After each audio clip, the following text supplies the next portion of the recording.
Welcome to Tips for the Transition, where we have deep, meaningful conversations about life.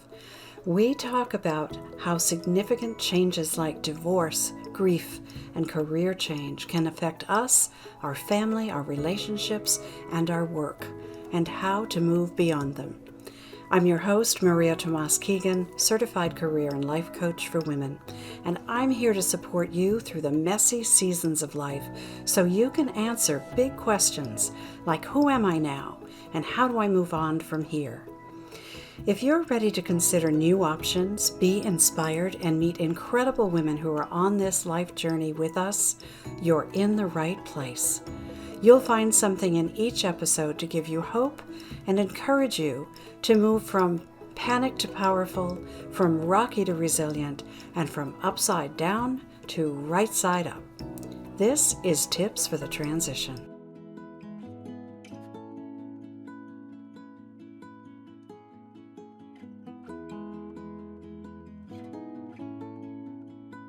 Hello and welcome. This is María Tomás-Keegan. And welcome to the season 5 of Tips for the Transition. In case you've never watched this podcast before, we have been the #1 most watched show on Voice America TV for the last 16 months or so, and we're really proud of that and very grateful. And now we're expanding our reach into live streaming on LinkedIn, Facebook, and YouTube, as well as on all your favorite audio podcast channels. So these are weekly conversations with inspiring women every Wednesday. And what we do here is we help women around the world become more confident, self-reliant, resilient, and brave in their careers and in their lives. As I said, I'm María Tomás-Keegan. I'm a career and life coach. I specialize in transition for women. And I want you to know that each episode we create here becomes a resource to help women navigate challenges in their lives and in their careers. So if something strikes a chord for you as you listen to me and my guest, check it out below the episode description, the comment section, depending on where you're looking.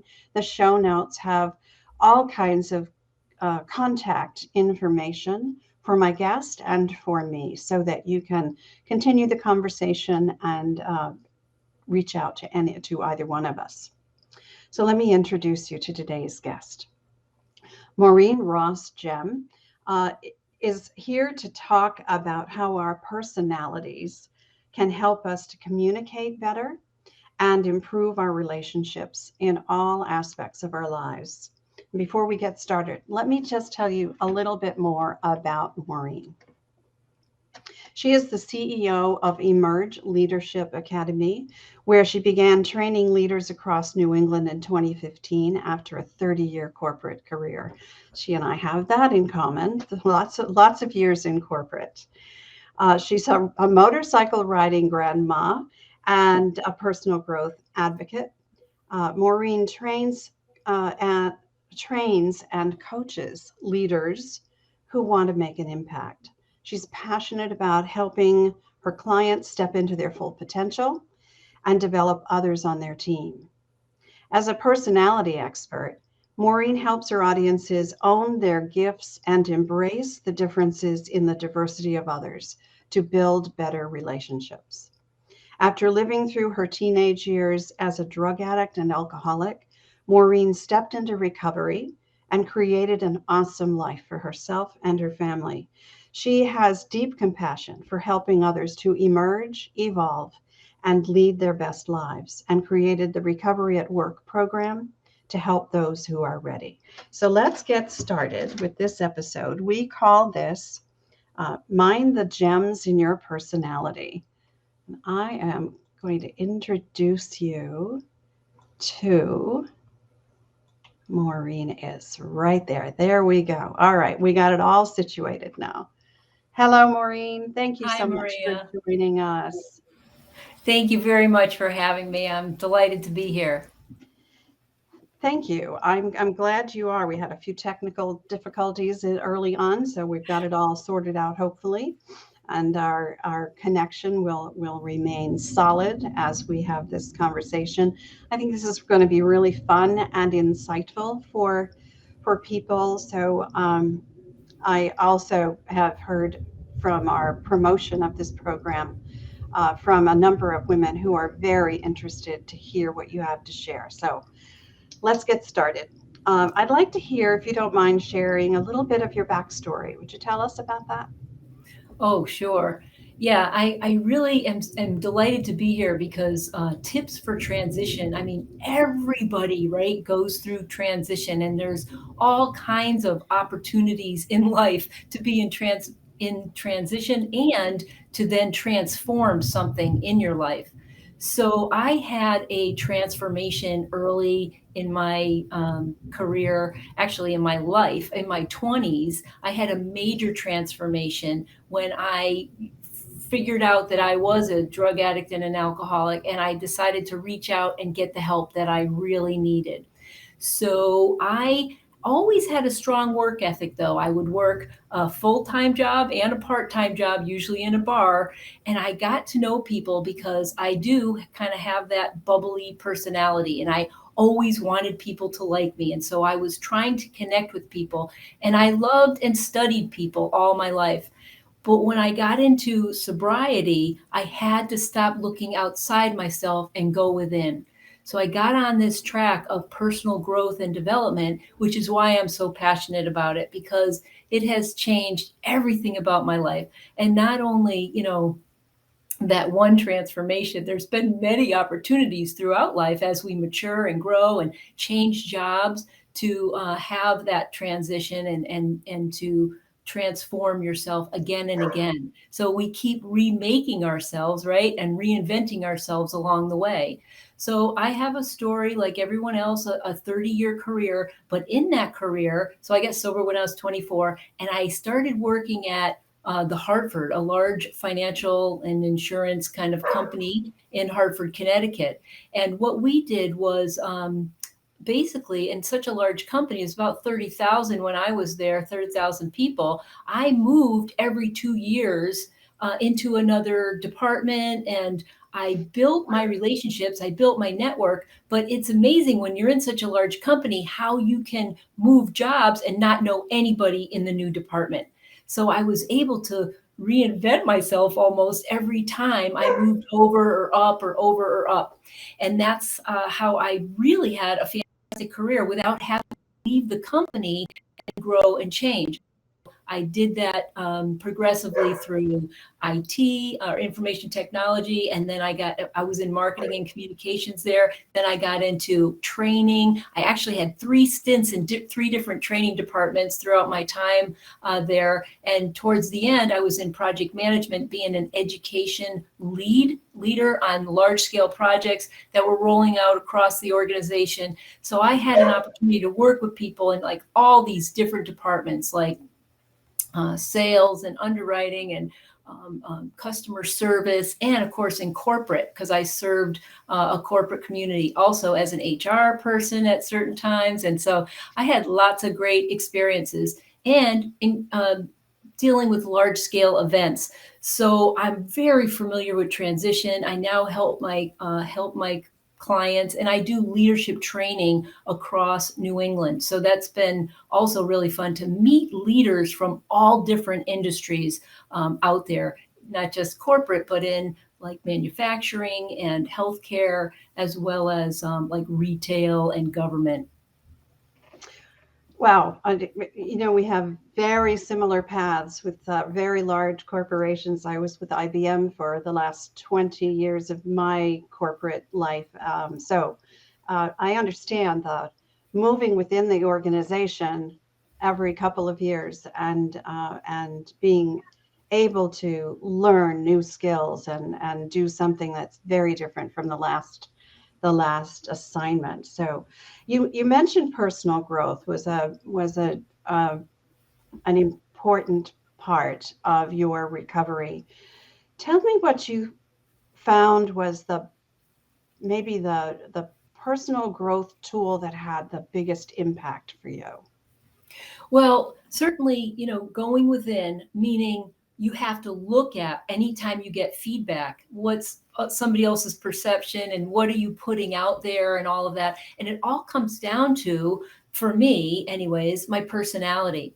So I got really into different personality type indicators, like, for example, Myers-Briggs for a while that I was doing with corporate classes, and then really understanding the Enneagram in my 40s. So in my 30s, I was kind of into the Myers-Briggs, and then in 40s, it was the Enneagram. And then a big tool, another one was the Everything Disc through Wiley & Sons. I'm now an authorized partner for Everything Disc, and that's what I'm hoping to share more about today, the different personality types. But the more you learn about who you are and what your strengths are, the more you can capitalize on that. So when you are personally growing, you don't have to just work on something that you're not that good at. You should be working on what are your strengths and making them into your superpowers, if you will. And also recognizing what other people's strengths are. So that for me, because then I can mine those strengths in other people as I'm leading them on project teams or if they report directly to me. And so that has been just huge, and understanding that I'm an emotional being. So those tools have helped me to grow my emotional intelligence, my leadership skills, my patience and tolerance, not just with other people, but with myself. And so those tools have also helped me to develop really deep and lasting relationships with everybody in my life. So that's been it makes you a happier person when you can have really good relationships. Oh my, I couldn't agree more. When there is harmony, and when you figure out how it is to have those conversations and deepen those relationships. Yeah, that's such an important piece of knowing who you are, being able to do that. I love that. So tell me what you're working with leaders today. What do you find are their biggest challenges? Well, mostly, Maria, and you know this, right?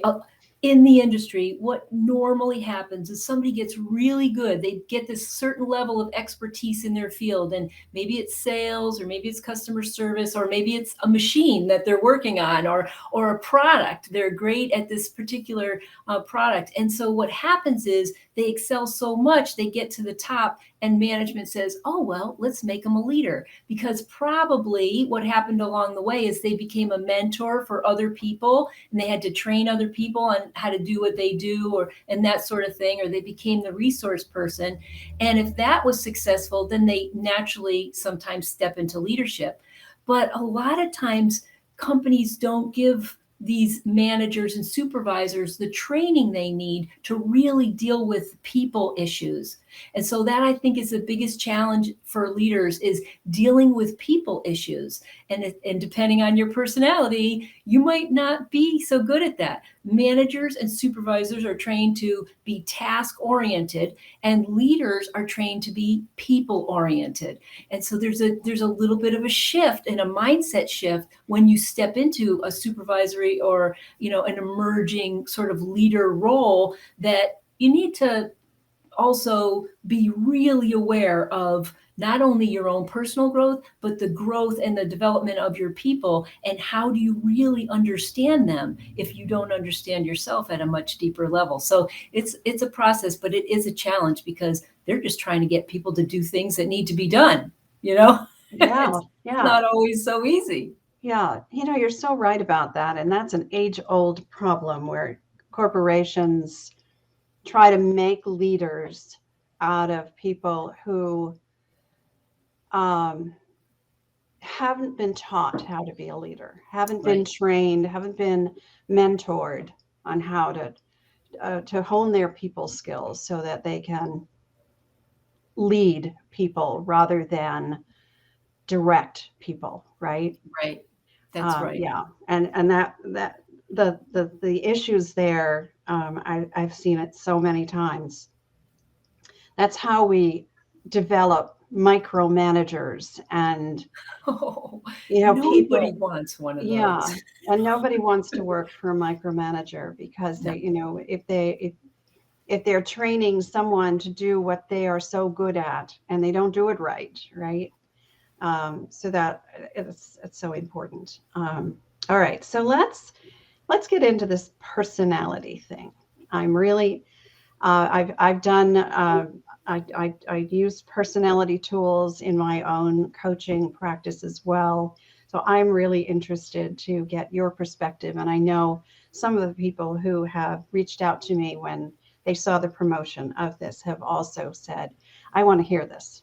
So let's get into this. Tell us about the 4 personality types that people generally fall into, and how can we identify which one we are? Okay, so as I'm describing them, I wanted to keep a couple of things in mind, right? So in the disc map, that's DISC, you can imagine 4 quadrants and like a letter going in each quadrant, right? So we're going to go right around and I'll describe the 4.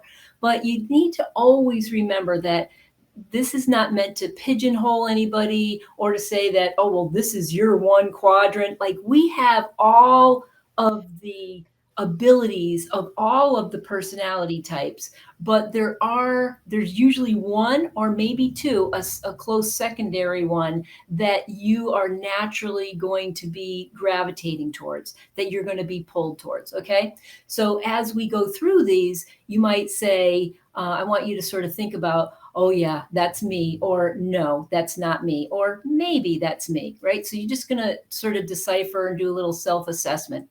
And the first one that we're going to talk about is the D. Now, the D stands for the dominant personality type, or dominance is their strong suit. Okay, the dominant type of personality is the one that's super action oriented and is driving for results. So we've all had bosses like this who are telling us they're direct and they're firm and they're going after the goal. They're great at problem solving. They make quick decisions and they like to help people to overcome challenges so that they can get the job done. They're like on a race to it.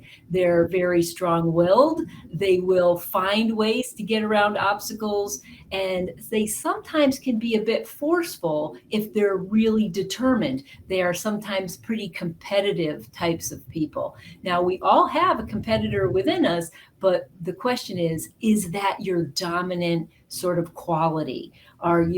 Have you been told, for example, that sometimes you step on other people's toes, or that you're not taking the person's feelings into consideration? So, for example, if you walked into a dominant person's office, or if you are a dominant person, you might even think in your mind, what do you want? And you can't just say that. Well, what do you want? Because time is money and I don't want you to waste my time. So when you walk into this person's office, you want to be very clear about what it is you want and get right to the point, because that's what they want to hear. Okay. So then the next one over is the influencer type. This is the I on the disc map. The influencer personality type is also very action oriented and somewhat results focused. They want to get results and they take quick action, but they're more people as opposed to task people. Okay, so they love working with people. They're very enthusiastic, sometimes a little over bubbly. These are your very creative types. They're outgoing and optimistic. They see the good in other people, and they see the possibilities of a project, and they see, or a product. Okay, they're very high spirited and lively, charismatic kind of people. They talk a lot. Sometimes they don't listen so much. Sometimes they can be like all over the place, chaotic. And so sometimes if you're a very planned, serious person, these people can push your buttons because it's they're all kind of all over the place and that sort of thing. So there you have your influencer, though, because they know people and they can get the right people together on a team.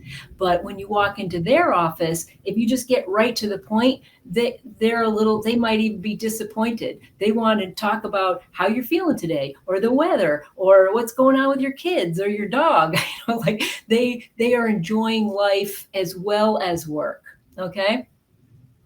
So the third type that we have is the steadiness. That's the S in the disc. The steadiness style are very also people persons, the people. They do like people. They are warm and friendly, and they are very, though, even tempered.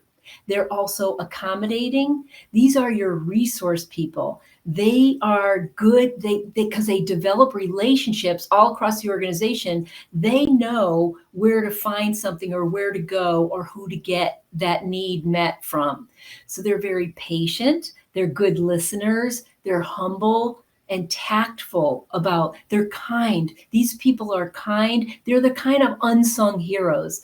They have a tough time, though, saying no. So they could be over extending themselves at some times, right? And they also can be treated not well because they don't ask for a lot of accolades. They just keep doing behind the scenes, and they are very valuable people, but they are not appreciated enough, I think. Okay, so those are your S's. They're steady, but they like harmony. They like a very stable environment. I don't want you to bring your conflict into my office. I'll listen to you if it's your issue, but I don't want it to be my issue if you're an S. Okay. So then you get to the last, the C on the disc map is your conscientiousness personality style. Now, the conscientiousness type they are focused on quality, getting the job done, but getting it done right. They are very accurate, analytical types. They're more reserved and quiet and private people, but they're great with systems and processes, right? So they could be in a cubicle all day, not talking to anybody else, and they're perfectly happy. If they have a goal and a deadline and they have the resources to make it happen, they are going to do it right and they're going to meet it on time. But when the deadlines are moved, they're not so flexible. So this is difficult sometimes for the C's to have, new ideas thrown in at the end of the project, and the scope creep, it drives them crazy because they got their list, they got the project plan, they are following it and implementing it and on time. And those will sometimes upset the apple cart. So you have your D, dominance, I, influencer, the S is your steadiness, and the C stands for conscientiousness. So those are the 4 styles. So Maria, where do you see yourself? Interesting. I think I probably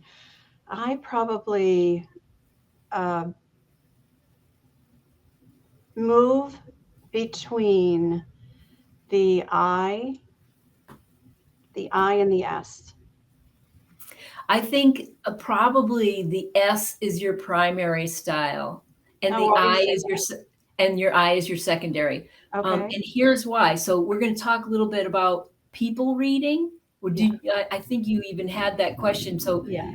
The D and the I, which are on top of the map, if you think of those 2 quadrants, they are more fast-paced and outgoing. And the C and the S are more cautious and reflective.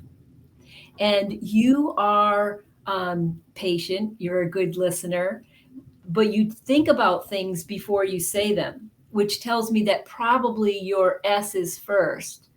But you're definitely on the IS side or the SI side. And again, we have all of these things. We're a mixture of all things. It doesn't mean you can't be a D sometimes, direct and firm, and you get the job done. And when you have to step into that role, we can expand outside of our call the comfort zone. But honestly, that of introversion and extroversion. So do you see yourself as an introvert or an extrovert? Probably mostly an introvert. Yeah. Extroverts often, they immediately start answering a question, even if they don't know the answer, they'll talk it out, and they kind of think out loud more so than the C and the S. They're much more tactful. They think about what they're going to say, but you're on the side. Okay, so the second part of that question of people reading is not just are they outgoing and fast-paced and outgoing, or cautious and reflective, because sometimes I'm very cautious and reflective. And outgoing.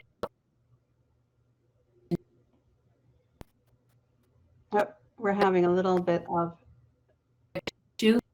If you can hear me, Maureen, can you hear me? Yeah. Okay. So we just missed that last piece, that there's an instability, I think, in the internet connection here. Oh, and we lost Maureen. She's going to come back. Here we go. I usually don't have a connection, but okay. So here's the second question. Second, are you more questioning, skeptical, or cautious and reserved? Skeptical? Am I gone again? No, you're here. I'm thinking.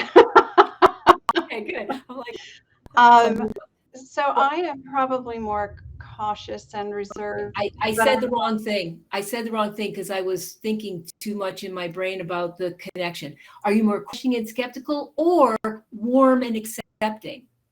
Oh, warm and accepting. That's I am curious. So the questioning piece is there, but yeah, I'm the latter more. Okay, so you are more warm and accepting, I'm guessing, than questioning and skeptical. I can be very questioning and skeptical too sometimes, but most of the time, I'm going to take you for what you're showing me at face value. I'm going to probably trust you right away. We're much more trusting than the D's and the C's. The I's and the S's are much more trusting, warm, friendly. We don't have too much problem going out to these networking events or doing the warm, fuzzy kind of stuff. But that the D's and the C's are like, oh, are you kidding? Another one of these? Why do I have to go?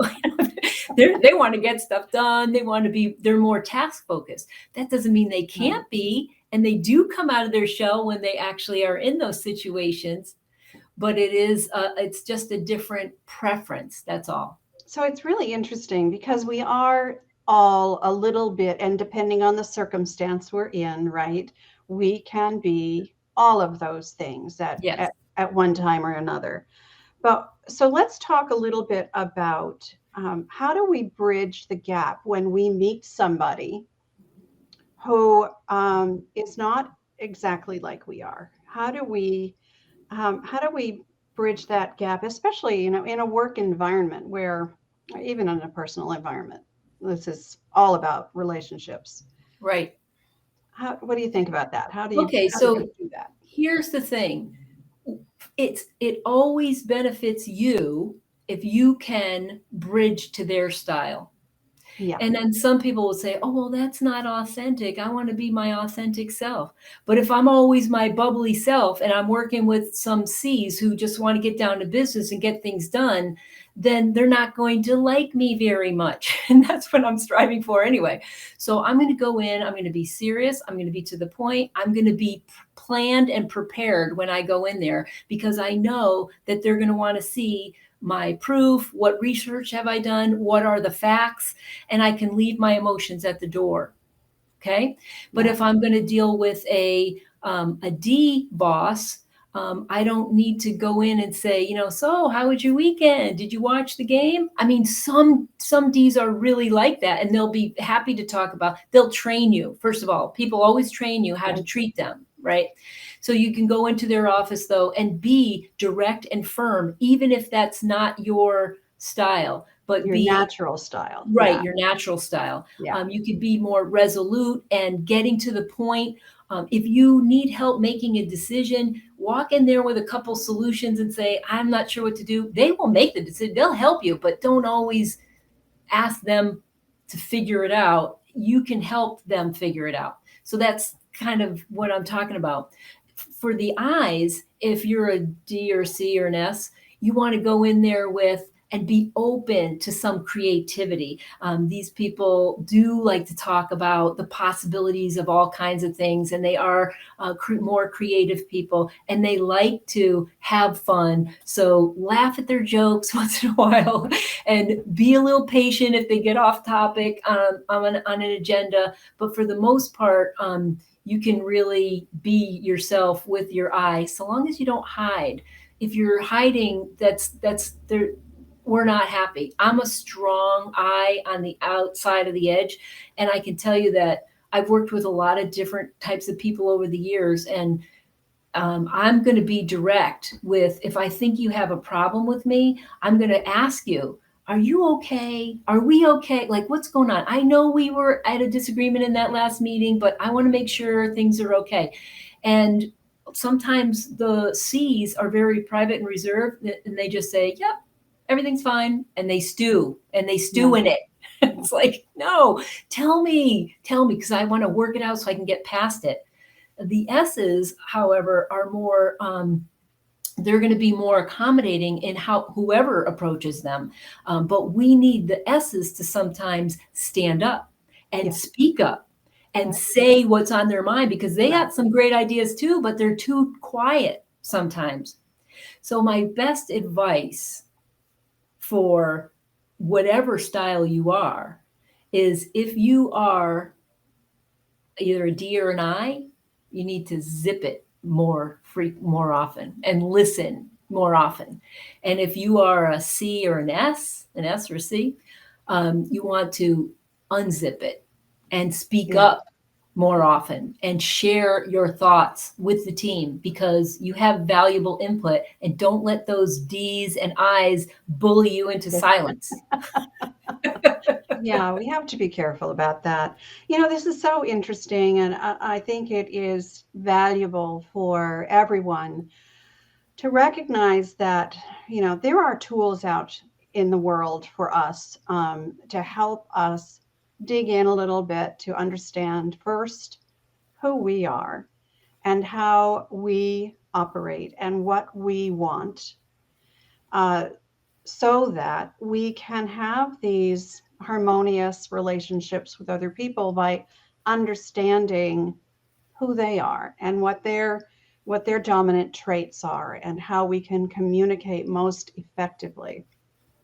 So I'd like to, in the last part of our show, Maureen, we call this Tips for the Transition for a reason.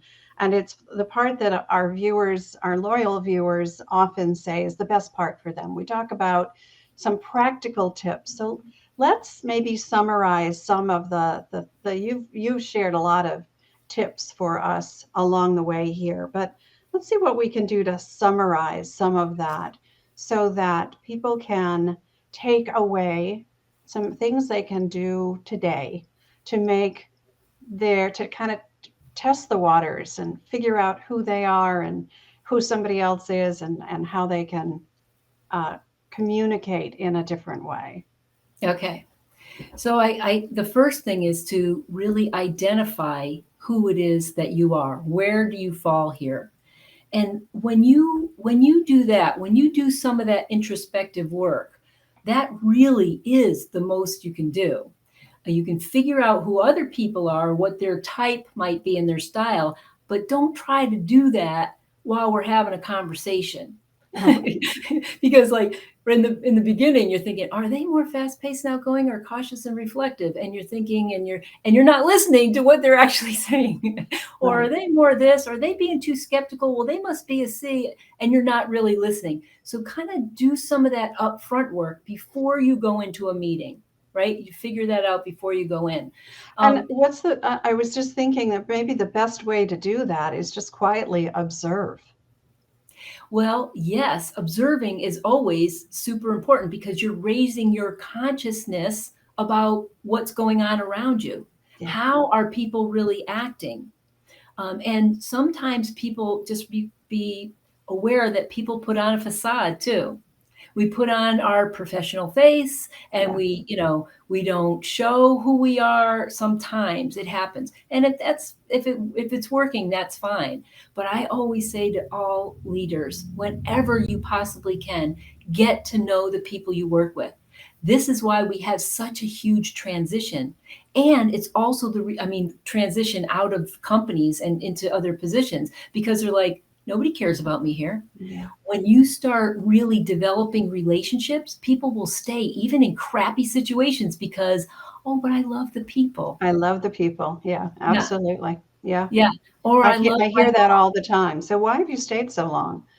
I right. don't like the job and I'm not valued, but I love the people I work with. Yeah. Yeah. I know. And that is why as a leader, you do want to not just get to know the people, but also get to know what drives them, get to Yeah. know what really, how you can recognize them appropriately. Because if you're a D or you're an S, there's two completely different ways to recognize those people, Right. right? And I think also it allows leaders to understand where their teams individually, where their zones of impact are, so that they really can put them in positions where they can realize that impact. Right. What do you call it? The zones of genius, right? It's Yeah, not a good idea to take a C and put them in front of the committee that's organizing the big public fun event. You put the eyes in those jobs and you don't want to give all the spreadsheet work to the eyes. right, It's right, like, right, yes, so you right. get it. That's why personality is so important to know, to understand, and to really even be able to drive yourself in a different direction. I worked at that company for 30 years. I did a lot of different jobs, but in the end, you know what the most rewarding part of my job was? All the United Way events, the Big Brothers Big Sisters, all the volunteering stuff I got to do, the Hartford, for the Arts Council I was on, the mentoring that I did, the training that I did, the lunches that I had. That's what's the best part. All the relationship stuff, Yeah. all the For stuff me, that that was that allowed made it. you to be you. Yeah. Yes, yes. And we all need to find that to be, in our highest state, right? Of being. I think we all need to find that, Yeah. It's a whether it's in connection. corporate or not. I mean, so here's a great example. You're a great example of being in a corporate environment, and you said it, the best part of your job. So there was another part of your job, your day to day, right? Which wasn't so fulfilling, but you got to do stuff that was, Yeah. which made a 30-year career. And it's very similar to mine. And I think that's the key for all of us. If we are in corporate and we're not happy in the job itself, but you want to stay in corporate or you want to stay with that company, you love the people, find things that fulfill you Yes. And aside so from your day to day. I want to ask you a question. So Sure. if we had whenever we're unhappy in a job, I don't know if this has happened to you, but when I finally, I look and look and I try to find another job and I can't find one, when I finally relax and sort of surrender and say, okay, I guess I'm just going to be here for a while, and I start actually enjoying it a little bit, that's when the doors start to open. Yes. That's when somebody says, hey, Maureen, you want to come over here and do this? Or what do you think about this idea Right. or opportunity? Right. But when we're trying and we're fighting and we're trying to make it happen, it doesn't usually work for Yeah. me. But when I relax and let go and just do the Yeah. best I can, Yeah. I that's when the talk doors about that a lot with my okay. clients. The resistance piece, right? You Yeah, keep resisting, you keep pushing, you keep pushing. And you get nowhere. And right. that's just the truth. That's the fact of the matter. Yeah. You just get nowhere when you're pushing. Yeah. No, but the more Yeah. happier you are within, then the more your situations will change for the better. Yeah. And I think the more you know yourself, Mhm. the more likely it will be that you will find where you're happy, whether that's within the organization you're in now or elsewhere. And maybe it's starting your own business, maybe it's taking your skills to another organization where they appreciate you more, or staying within the organization you're in. And like you and I did, we moved into different organizations. The company was large enough that we could do that. I was with Yeah. IBM, pretty big company. You were with the Hartford, pretty big company. Yeah. And we had that opportunity. So, there are options that we need to explore. And it all starts with figuring out who we are now and what do we want. Indeed. And asking for help, right? And asking for help. Absolutely. Because it's Coaches, so much mentors. easier. Yeah. Yeah. Maureen, you and I could chat about this for days, probably, but we are running out of time here. So I really want to thank you so much for being with us today and sharing your expertise, this wonderful conversation about personality and how we can use it to mine the gems in our personality, as you say. So thank you so much. I know that people are going to want to get in touch with you. So tell us what is the best way for them to do that.